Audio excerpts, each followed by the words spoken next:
Brands. మాట్లాడండి శ్రీమతి సునీతా లక్ష్మారెడ్డి. అధ్యక్ష, మీరు మా సభాపతి అధ్యక్ష, మరి ఇక్కడ ఉన్నటువంటి సభ్యుల యొక్క హక్కులను కాపాడాల్సినటువంటి బాధ్యత మీ పైన ఉంది అధ్యక్ష. అయితే నిన్న ఏదైతే మీరు అన్నటువంటి మాటలు ఉన్నాయో, మరి నేను మాట్లాడుతున్నటువంటి సందర్భంలో నేను సబ్జెక్ట్ని ఎక్కడ కూడా డివియేట్ కాలేదు అధ్యక్ష. నేను women and child welfare, SC, ST, BC, minority, rural development మీద మాట్లాడుతున్నానని చెప్పేసి ఫస్టే చెప్పడం జరిగింది అధ్యక్ష. మార్నింగ్ నుంచి ఈవినింగ్ దాకా మేము వెయిట్ చేసినాం అధ్యక్ష. రాత్రి 8 గంటలకు నాకు టైం ఇచ్చినా కూడా ఓపికతో ఉండి మాట్లాడుతున్నటువంటి సందర్భంలో తొందరగా కంప్లీట్ చేయండి అని చెప్పేసి మీరు చెప్పి మైక్ కట్ చేసినప్పుడు మేమందరం కూడా, మా సభ్యులు మేమందరం కూడా ఒక 2 నిమిషాలు ఇవ్వండి అధ్యక్ష అంటే, మీరు మాట్లాడినటువంటి మాటలు ఏవైతే ఉన్నాయో నాకే వినబడట్లేదు, నాకే వినబుద్ధి అవ్వట్లేదు, వీళ్ళందరూ ఎట్లా వింటున్నారో అని చెప్పేసి అనడం నిజంగా కూడా చాలా బాధ వేసింది అధ్యక్ష.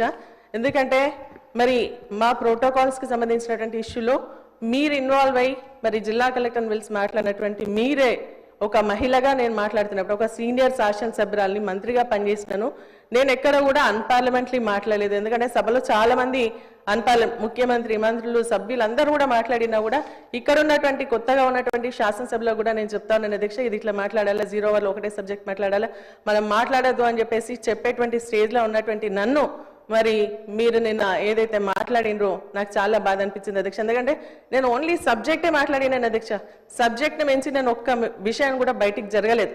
మరి అటువంటి సమయంలో మీరు మాట్లాడినటువంటి మాటలు నిజంగా చాలా చాలా బాధ అనిపించింది అధ్యక్ష. నేను ఇక్కడ ఉన్నప్పుడు నాకు వినపడలేదు అధ్యక్ష, ఎందుకంటే అల్లరి చేస్తా ఉన్నారు ఇక్కడ అక్కడ, అందరూ కూడా అల్లరి చేసినప్పుడు మాకు వినపడలేదు. మేము వాకౌట్ చేసి బయటికి వెళ్ళిన తర్వాత అక్కడ ఉన్నటువంటి మా సభ్యులు చెప్పి మిమ్మల్ని ఇట్లా స్పీకర్ గారు అన్నారని చెప్పేసి నాకు వీడియోలు చూపిస్తే నాకు చాలా బాధ అనిపించింది అధ్యక్ష. ఎందుకంటే నేను ఎప్పుడు కూడా ఎవరితో ఒక మాట పడనిదని, మరి ఎవరితో ఏలెత్తి చూపించినటువంటి వ్యక్తిని కూడా కాదు అధ్యక్ష. నేను డిసిప్లిన్గా, క్రమశిక్షణతో మరి ఎక్కడున్నా కూడా లాయల్గా ఉండడం నాకు అలవాటు అధ్యక్ష. కానీ మీరు నేను తప్పేం మాట్లాడిన అధ్యక్ష, మరి మీకు ఎందుకు వినబడేది కాలేదు నాకు అర్థం కాలేదు. ఇక్కడ నేను ఉన్నది మరి నా ప్రజలు, నియోజకవర్గానికి సంబంధించినటువంటి ప్రజలు నా పార్టీ అవకాశం ఇస్తే గెలిచి ఇక్కడ వచ్చినాను అధ్యక్ష. నేను ఇక్కడ మాట్లాడేది నా నియోజకవర్గ ప్రజలకు సంబంధించినటువంటి సమస్యలు, అక్కడ ఉన్నటువంటి ప్రభుత్వానికి సంబంధించినటువంటి ఇష్యూస్ ఏవైతే ఉన్నాయో వాటిని ఎత్తి చూపిస్తూ ఇవి చెయ్యండి అని చెప్పేసి సలహాలు ఇచ్చేటువంటి అపోజిషన్ పార్టీలో ఉన్నాను అధ్యక్ష. అదే విషయం నేను నిన్న మాట్లాడినా తప్ప మరి ఎక్కడ కూడా నేను డీవియేట్ అయి మాట్లాడలేదు, అన్పార్లమెంటరీ మాటలు మాట్లాడలేదు. అయినప్పటికీ కూడా మీరు నన్ను ఉద్దేశించి, ఒక మహిళగా నన్ను ఉద్దేశించి మాట్లాడినటువంటి మాటలు నిజంగా నాకు చాలా చాలా బాధ అనిపించింది అధ్యక్ష. మరి అది మీకు మంచి అనిపిస్తే మీరు రికార్డులో ఉంచండి అధ్యక్ష, లేదు అంటే మరి దాన్ని విత్డ్రా చేసుకోవాల్సిందిగా నేను కోరుతాను. ఎందుకంటే సభాపతిగా మా హక్కులు కాపాడాల్సినటువంటి బాధ్యత మీది. ఒకవేళ మేము మాట్లాడుతూ ఉంటాం, ఎందుకంటే ప్రజల మెప్పు కోసం మాట్లాడతాం, మరి అటు ప్రజలకు సంబంధించినటువంటి ఇష్యూస్ మాట్లాడతాం, అధికార పక్షకు సంబంధించినటువంటి మరి వాళ్ళకి నచ్చకపోతే వాళ్ళు చెప్పాలి అధ్యక్ష. నేను మాట్లాడేది బాగాలేదు అని చెప్పేసి వాళ్ళు చెప్పాలి. కానీ ఈ సభ మనందరిది అధ్యక్ష. మరి మేము మాట్లాడేటప్పుడు మీరు మాకు అవకాశం ఇస్తారు.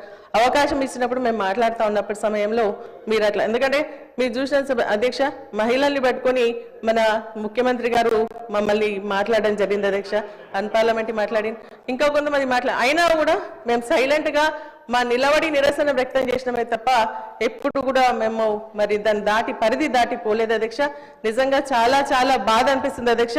అది మీకే వదిలేస్తా ఉన్నాను, నాకు అవకాశం ఇచ్చినందుకు థ్యాంక్స్ అక్క. కానీ ఇటువంటిది మరి ప్రాక్టీస్ ముందు కూడా జరగకూడదు, ఈ సభకు మంచి సంప్రదాయం కాదని చెప్పేసి కూడా నా విచారాన్ని వ్యక్తం చేస్తూ సెలవు తీసుకుంటున్నాను అధ్యక్ష. Thank you. శ్రీమతి సునీతా లక్ష్మారెడ్డి గారు అంటే మాకు ఎనలేని గౌరవం. అందులో మహిళలు అంటే రన్నింగ్ కామెంటర్తోనే వచ్చింది. ఇది ఎవరు మాట్లాడుతున్నారు? అక్కడ కాదు సార్, మీదికే మాట్లాడుతున్నారు.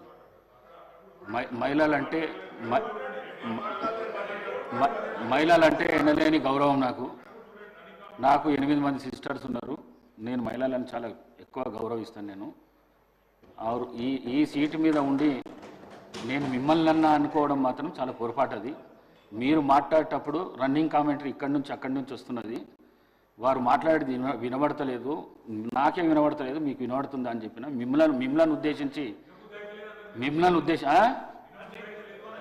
వినబుద్ధి అయితే లేదు నా మాట్లాడింది అని చెప్పినా కానీ వారిని ఉద్దేశించి చెప్పింది కాదు. నేను మీరు తప్పుగా భావించిండొచ్చు. మీ మనసు కష్టపడితే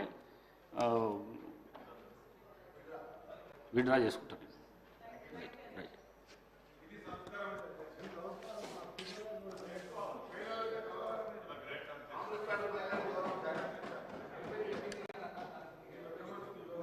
కోరం కనకయ్య గారు.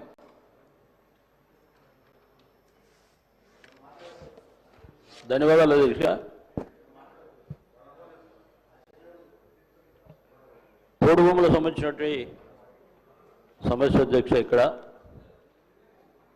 గతంలో వైఎస్ రాజశేఖర రెడ్డి గారు ఉన్నప్పుడు ప్రభుత్వం